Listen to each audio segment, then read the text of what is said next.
Sometimes, time feels more like a loop than a line. You're standing in the kitchen, staring at the sink. The faucet is dripping, steady, rhythmic. You've been holding the same glass for who knows how long, just watching the water bead and fall. Maybe somebody calls your name from another room and you blink, like waking up. You say, "Sorry, I was just thinking." But you weren't. You were gone. That's dissociation. Not always dramatic or obvious, but quiet, subtle. It comes in like a fog.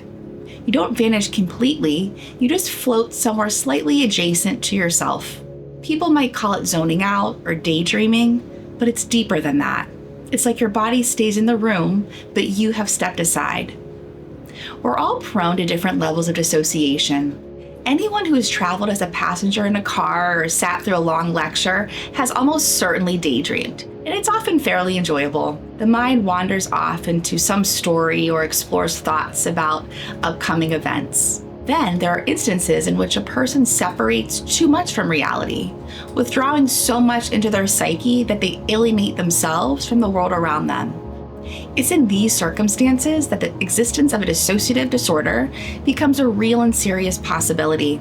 But that diagnosis can fall on many different parts of what we call the dissociation spectrum. And so today we'll teach you what that is and how to understand when your detachment is becoming a more urgent issue. Let's start with a definition. Dissociation is a psychological experience involving a disruption or disconnection in the normal integration of thoughts, feelings, memories, identity, perception, or behavior. When this happens because you got lost in a book or got bored in a lecture, that's what's called mild dissociation. And it's a perfectly normal thing that we all experience from time to time.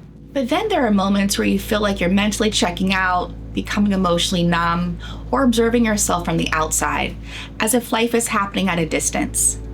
That's when things might be shifting towards moderate or severe dissociation, and it's where problems will likely start to show. This is what the moderate to severe dissociation spectrum looks like. The American Psychiatric Association, publisher of the Diagnostic and Statistical Manual of Mental Disorders, what therapists often call the DSM, has classified 3 types of dissociative disorders: dissociative amnesia, depersonalization disorder, and dissociative identity disorder. Now let's take a quick look at each of these. Dissociative amnesia. This isn't just forgetting where you left your keys. Dissociative amnesia is when your brain blocks out memories tied to really intense trauma, things like abuse or neglect, especially early on in life. The most common form is what's called localized amnesia, where someone can't really remember a specific time or event, usually surrounding something traumatic. Others might have selective amnesia, where they remember bits and pieces like a flash of emotion or a single image, but not the full story. The rarest type is generalized amnesia, where someone forgets most of their life history or even who they are. Often people aren't even aware that they've forgotten something. The brain just tucks it away to protect them. The next one is Depersonalization-Derealization Disorder. This disorder feels like you're watching your life from the outside, like a movie you don't quite feel part of. That's really kind of that depersonalization aspect. Or the world around you might seem strange or distant, even dreamlike, like everything's a set on a stage rather than real life. That's more of that derealization element.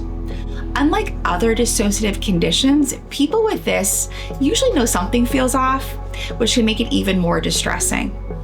Episodes can last seconds or stretch longer, and most people experience their first episode of this before the age of 20.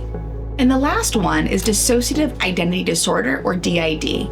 Previously called multiple personality disorder, DID is the most complex and severe dissociative disorder.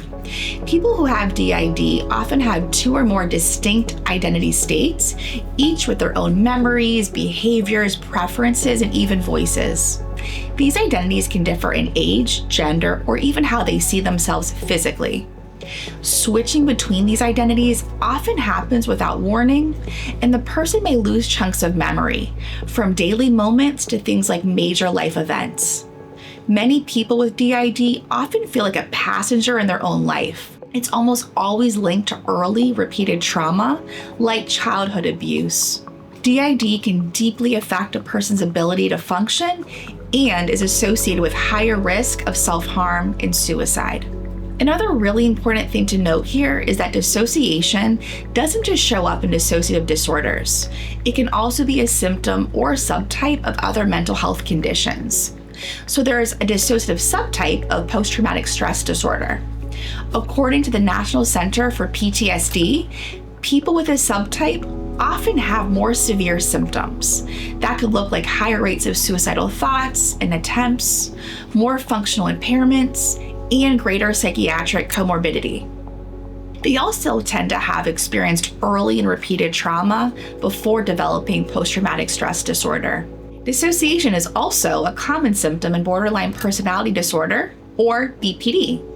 Someone living with BPD might feel intense, rapidly shifting emotions, struggle with identity, and dissociate when under stress. They may also frequently change their values or sense of self, making things feel unstable or disconnected internally. Many of you may be watching with some regular concerns about overly disconnecting or spacing out too much in your day-to-day. And you might have already determined that what you're experiencing is most likely mild dissociation and something not to be too worried about. But if you're feeling like these experiences are beginning to fall more into the severe categories, I want to give you some information on how you can start your treatment journey. The treatment for dissociative disorders can depend on the specific diagnosis and symptoms, but there are some common approaches that tend to help across the board. The primary method is, of course, going to be therapy. Claire Streeter, one of our amazing psychiatric nurse practitioners here at Charlie Health, stands strongly behind grounding techniques and distress tolerance, as well as trauma-focused, evidence-based therapies. Things like eye movement desensitization and reprocessing, EMDR, for example. It's a core part of treatment for dissociation. In addition, we've also seen strong results from cognitive behavioral therapy, CBT, and dialectical behavioral therapy, DBT. And in some cases, people explore hypnotherapy as another potential tool for healing. Dissociation can be strange, subtle, and sometimes scary. It can feel like slipping out of yourself without warning, like watching your life happen instead of living it. But as we've explored, it's also something that exists on a spectrum, and that spectrum includes completely normal human experiences, like zoning out in traffic or getting lost in a daydream. Still, for some people, dissociation becomes more than just a passing moment. It can begin to affect identity, memory, relationships, or the ability to stay grounded in daily life. And when that happens, it's not just something you have to live with. There are ways to feel more present, more whole, and more in control again. So, if you've been feeling like you're living life at a slight distance, consider this your gentle nudge. You're not alone, and there's help out there. Healing isn't about snapping back into place. It's about learning how to return to yourself one moment at a time. Thanks so much for watching. If you still have questions about the nuances to these different forms of dissociation, we have several blog articles you can check out. And as always, don't hesitate to click the first link in the description below to get in touch if you're having more severe issues. Be well, and I'll see you all soon.